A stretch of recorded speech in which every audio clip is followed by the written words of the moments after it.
আমাদের কন্ট্রোলের বাইরে চলে গেছে মাঠ। আপনার গাড়ি এখানে আপলোড করবেন, গাড়ি ঢুকতে দেবেন না।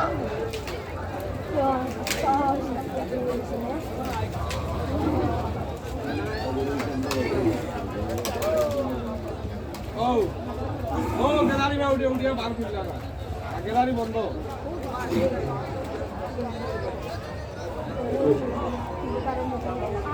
হ্যাঁ